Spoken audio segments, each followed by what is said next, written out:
What's going on, everybody? It's ETAPRIME back here again. Today we're going to be taking a look at the all-new Super Console Arcade from KInHank. So basically what this is an all-in-one retro console with HDMI out, but the arcade stick itself can be connected to the Switch, the PS4, the PS3, PC, Android, and the Raspberry Pi, so it does work with Linux and Windows.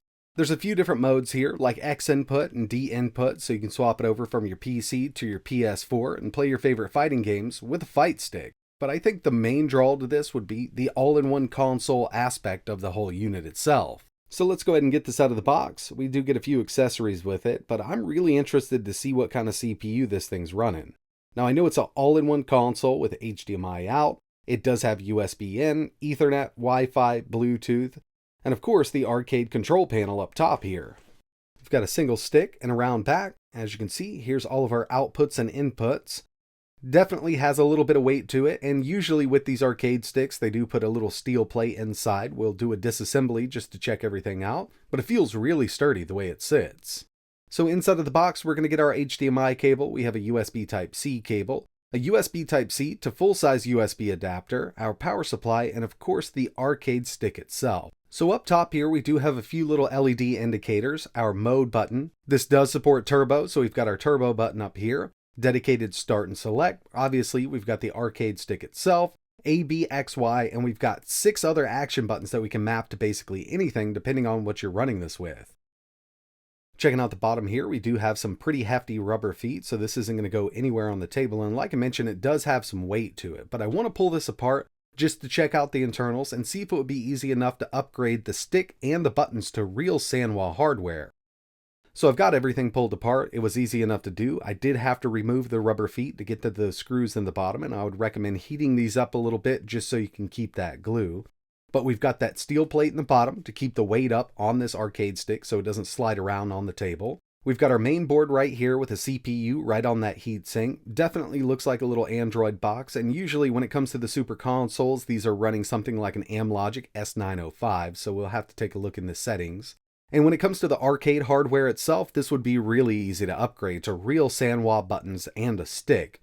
Or you could just swap out this 4-way gate for an 8-way gate on the joystick itself and be totally fine playing it like it is. I've used a lot of these clone buttons. I've really never run into an issue in the past. They're cheap, easy to replace, but just note that all the connections are correct to add Sanwa hardware.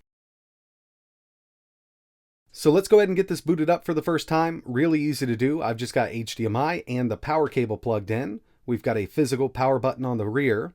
Got our LED indicators over here, and it's going to boot right up. I mean, this is kind of the best part about these all-in-one systems. Very easy to use, and when it comes to the operating system, if you're used to using Emulation Station, then you're not going to have any issues. But remember, if you pull the SD card out of this, we do have an Android operating system. It's really not optimized to use the stick itself, but we've got that full-size USB on the rear. You could plug a mouse into it and use it if you wanted to.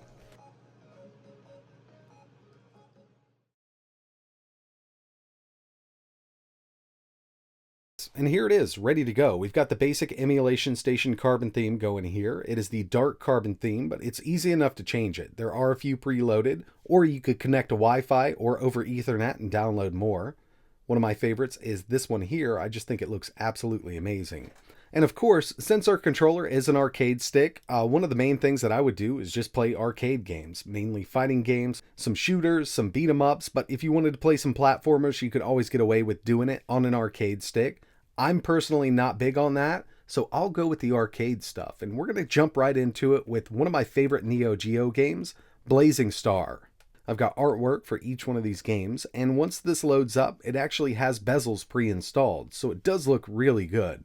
And we'll jump right into some gaming. I do want to test this turbo button out, but you know, with a game like Blazing Star, it might not work out very well because the button itself can be held down to charge up your power, or it could be tapped rapidly to change your fire pattern. So with turbo on, I'm not exactly sure how turbo it is. It might just automatically hold that button down and charge it. We will test it again with another system, but yeah, I mean, with the hardware we have here, Neo Geo, FBA, CPS 1, 2, 3, we shouldn't have any issues at all with it. And yeah, just as I thought with at least Blazing Star, that turbo button is still just going to hold it down.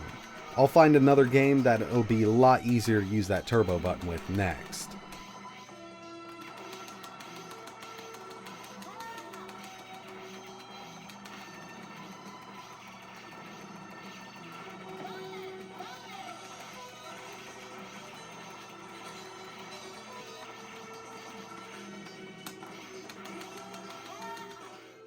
Real quick, I wanted to show you how to set this turbo button up. Personally, I'm not a huge fan of it with a lot of games, but it's easy to use. You're going to hold the turbo button, press the button you want to activate turbo with, and it's activated. We've got this light over here.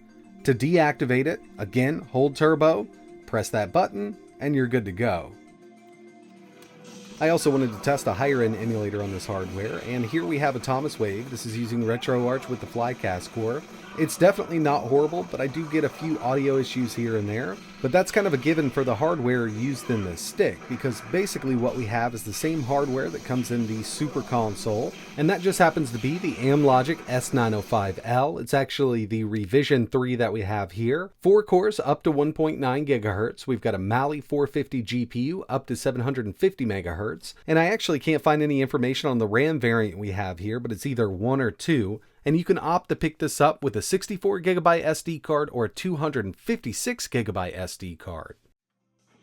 The next thing I wanted to test out was just the usability of the stick itself in fighting games, because when it comes to using a stick with fighting games, you want something that definitely works, and you want it to work every single time. I'm here with Marvel vs. Capcom, but we've got Ryu and Dan, and I'm just pulling off some of these special moves. Not bad at all, and like I mentioned at the beginning, I've used a lot of these no-name sticks and buttons, and I've never had an issue with the actual hardware itself. It really comes down to the encoder, and the encoder they're using here works really well. And the last thing I wanted to do was just test it as an actual arcade stick. I opted to use one of my Windows PCs, but this also works with the Switch, PS3, PS4, and the Raspberry Pi. As soon as I plug it in, it's detected by Windows. We can go into the controller setup, and as you can see, all the buttons are working. It's detected as a KInHank 6-axis controller. So this will work with PC games. Right now it's actually running in X input mode, so it's great for your Steam games and things like that. It'll also work with basically any emulator on Windows. So here we have Redream. Get that turbo button working here. Definitely going to be cheating in Marvel vs. Capcom 2, so I'll disable it. And with this, I didn't have to do any setup in the Redream emulator because it's connected to the PC as X input. It's basically going to use the same kind of setup as an Xbox 360 controller, which a lot of these emulators nowadays are already mapped ready to go.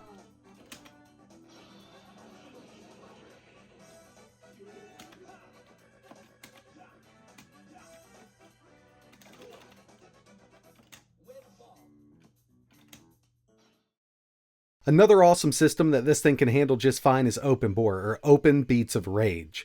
Basically, these are community-made beat-em-ups, and there's some really awesome stuff. We've got some Sailor Moon, some Rocko's Modern Life, there's a lot of Ninja Turtle stuff out there, Power Rangers. If you can think of it, it's probably been made in Open Beats of Rage. But one I've been enjoying lately is The Simpsons Treehouse of Horror.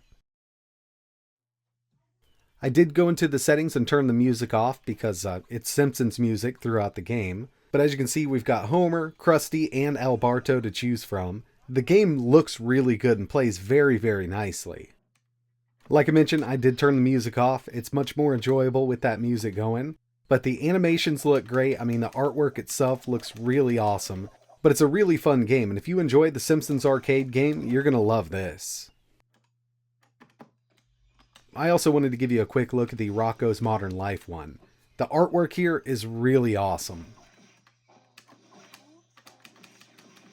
So yeah, for what the Super Arcade console is, it does work really well. For the lower end stuff, you're going to be good to go. You want to do some Neo Geo, some PC Engine, you got some CPS 1, 2, it'll even handle CPS 3. It also has PS1 covered, but when it comes to the high-end, harder to emulate PSP and Dreamcast games, it's just not going to cut it. But there's still a lot of games that will be playable on this unit, especially the fighting games. I was really hoping to see a higher-end CPU in this thing so we could get some more of the 3D games out of the way. But, you know, when it comes down to it, this is really made for the older fighting games. 2D fighting games, you got some shoot 'em ups, you got some beat 'em ups, and there's a ton of them that this thing can run at full speed, but it's not a high-end emulation console by any means. But that's going to wrap it up for this one. Really appreciate you watching. If you're interested in learning more about the Super Console Arcade, I will leave a few links in the description. If you want to see anything else running on this unit, just let me know in the comments below. But like always, thanks for watching.